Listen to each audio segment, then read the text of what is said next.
మీ నాయకుణ్ణి jail నుంచి విడుదల చెయ్యాలి అంటే మీరు నాకు సాయం చేసి పెట్టాలి. ఏమిటది? ఇది నా కారు తాళం చెవి, ఇది నా వ్యాన్ తాళం చెవి. వీటిని తీసుకువెళ్లి దుర్గా బ్యాంకును ఈ ప్లాన్ ప్రకారం దోచుకుని నాకు 20 లక్షలు ఇవ్వాలి. ఇదేమిటి? మా నాయకుడిని విడిపించమా? మీ నాయకుడు టైగర్ దాస్ ని విడిపించడానికి ఆయన పుచ్చుకునే రేటు. మీరు ప్లాన్ చెప్పండి సార్. రేపు వచ్చే ఆదివారం యూనివర్సిటీలో ఆడపిల్లలు జువలాజికల్ టూర్ కని హిల్ ఫారెస్ట్ వెళుతున్నారు. నీ ముఠాతో నువ్వు అక్కడికి వెళ్లి వాళ్ళని బంధించు. మీ నాయకుడిని విడిచిపెడితే తప్ప వాళ్ళని వదిలిపెట్టను అని షరతు పెట్టు. సమ్మలోరి గిల్ల, ఇంత చిన్న ఉపాయానికి నేను బ్యాంకు దోచుకుని నీకు 20 లక్షలు ఇవ్వాలా? ఉపాయం తెలిసిపోయింది కాబట్టి నేను ఎదురు తిరిగితే? నేను నక్కని తొక్కి పైకొచ్చిన వాణ్ణి కాదు, డొక్కలు చీల్చి పైకొచ్చిన వాణ్ణి.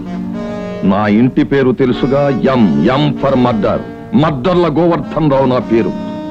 చాలా మందికి తెలివితేటలుంటాయి, నాకు చావు తెలివితేటలు కూడా ఉన్నాయి.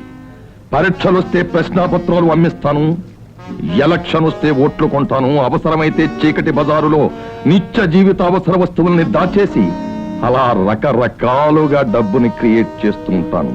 నేను డబ్బు మనిషిని. ఏదో తెలియక నోరు జారాడు, అవన్నీ నేను చూసుకుంటాను. కారు వ్యాన్ తీసుకెళ్లి పని పూర్తి చేస్తాను. సమ్మలోరి గిల్ల,